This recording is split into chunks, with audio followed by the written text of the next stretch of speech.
in some cases, but for others, a lot of elderly people can't walk upstairs, and you put in an elevator, you put in a lift, you have any idea put in a dumbwaiter. You have any idea how much an elevator costs? I just gave you two other ideas, both of which were cheaper: a lift or a dumbwaiter. We'll ask Greg Neffinger about this.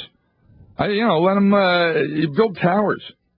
Greg Neffinger is running for mayor of West Springfield. He'll be on the show with us a little bit later on this hour. But he's really talking about the rebuild effort in West Springfield, though. Yeah, right. And that's what we're talking about. I know, but he was saying he was just coming on to, kind of let himself out there about running for mayor of West Springfield. Yeah, well, either way, he's a candidate. So he's, we're stuck with the equal time laws, and now we'd have to offer who's the other guy.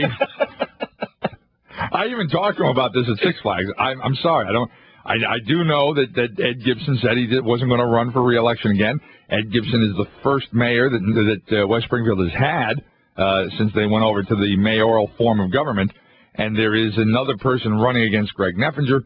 I just don't remember his name. We're very close with Greg because we touched feet with him. Yeah, we touched more than feet. Our bare flesh touched his bare flesh. What did you touch? Our legs crossed each other's. Really? To a certain extent. I would say somewhere around mid-calf. So everyone understands that, we're not hanging on bathhouses together.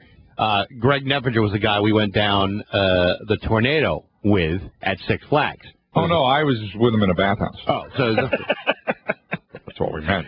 I was going to say, I didn't know all that hotness was going on. That water was so cold. You think it would have been a little bit warmer? You didn't notice how warm it was getting where we were? Nah, I'm joking.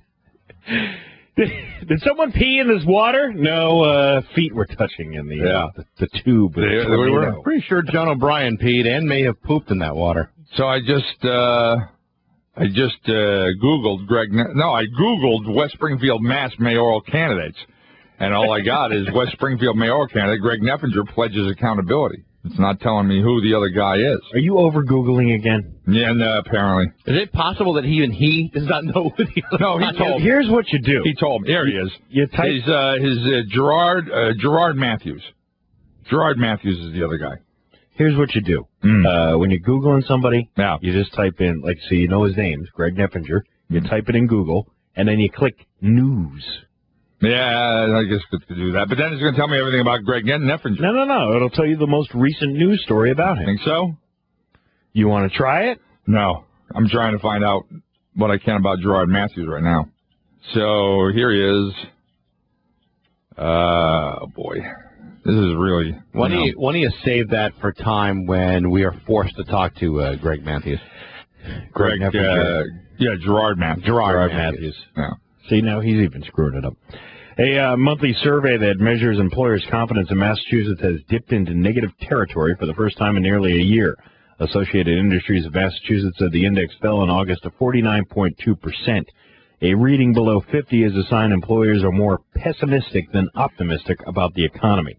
So they're glass half empty kind of people now. Yeah. Well, by the way, if I may just point out, Gerard Matthews is a town councilor. Greg Neffinger is an architect. No, he always wanted to be an architect. No, I believe he actually might be a real architect. And now he wants to be a city planner. He wants to be a city planner, exactly. Perhaps if he loses, he can become a marine biologist. The seas are angry then. Tell Bags to get these suckers out of here. Greg Neffinger is running for mayor of West Springfield, and this is a guy we went down the tornado in at Six Flags, and he's on the phone with us right now. Good morning, Greg. How are you? Oh, great. How you doing? Good. Very good. First of all, you're running for mayor of West Springfield. Congratulations for that.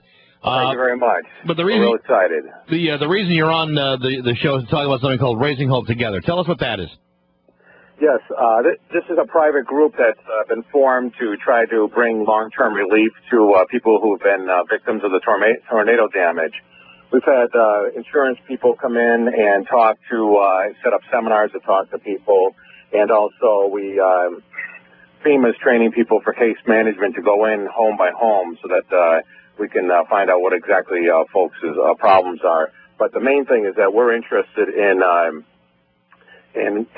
making sure that everybody personally has been talked to and that somehow we can help them personally with whatever problem they're having. So if they have a roof that's leaking, we want to get folks over there, fix that roof.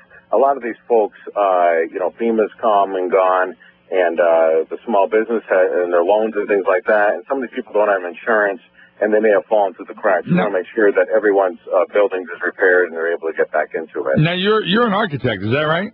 That's right. So we were just doing a news story a few moments ago about how, some of these homes, the way they're built so long ago that the lots may be too small to rebuild them to their original size because of zoning issues. Are they not grandfathered? Well, that's what it used to be. I was on the Zoning Board of Appeals for 16 years, and we used to look at these type of things and say, it's compatible with the neighborhood, it's grandfathered in, they don't have enough parking, or they might be too close to their setback line, it's no problem, and they would go and rebuild. But what's happening now is that back in January, an amendment to the zoning bylaws is written. It used to be 2 paragraphs. Now it's 8 pages long. And what they're saying is that basically, if you have a 1 or 2 family, you're probably okay. But if you have a 3 or more family or a commercial property, you may not be able to rebuild if you have more than 70% of the assessed value of your building. And that word assessed value is an important thing because it used to be the replacement cost. Now it's been changed to assess. Now, some of these buildings, if you have a 4 family, it might cost you $400,000 to replace it, but the assessed value might be under $200,000. So there's ending up being quite a few properties that may not be able to be rebuilt. So we're trying to get around that in a way that, not get around it, but we're trying to modify that so that we can just go in and repair people's properties. We don't want to have red tape and bureaucracy preventing us from doing good things for these people who've had tornado damage. This is Greg Neffinger on the phone. He's running for mayor of West Springfield. What is the percentage of people that have sustained damage but have decided to relocate altogether? Are they having problems with insurance companies doing that, or are they required to build on those existing lots? So sorry, just to clarify, you're saying that people who own a property that's been damaged and they haven't been able to get back into that house. Is that what you're saying? No, I'm asking is like, say for instance, I own a business and it sustained, and the business itself, the building, sustained a lot of damage. I own the building. How many people are deciding to rebuild in those initial lots, and how many are deciding to move elsewhere? I think every single business owner that I've spoken to wants to rebuild their business right there. And there's quite a few of them along Union Street, along New Bridge Street, and some people have already repaired their buildings. But one person I just spoke to was told by the building department that they've gone over 75% of the value of the building, and they may not be able to rebuild or occupy their building the way they had in the past. Well, how many businesses or homes, for that matter, were destroyed in West Springfield by the tornado? How many? Yeah. Well, we have a map, and it has different categories of the damage. Right. Some were totally unoccupiable, destroyed, will have to be leveled down to the ground. I believe there's about 13 of those. There's that many. See, that's what I was getting at. I didn't think there were that many buildings, whether they were commercial or residential, that were destroyed beyond repair.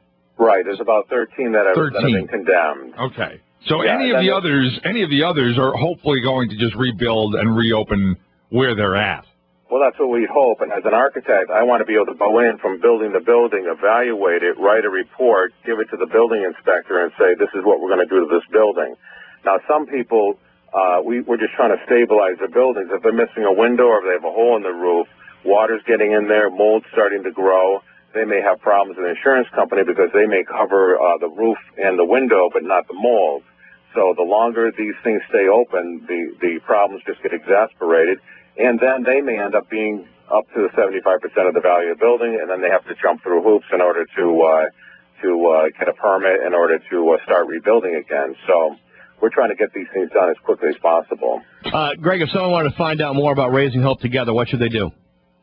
Well, there's a website that we're developing, and it's Raising Hope Together at gmail.com. That's the email, and I believe the website isn't fully developed yet. We've been meeting now for about 5 weeks.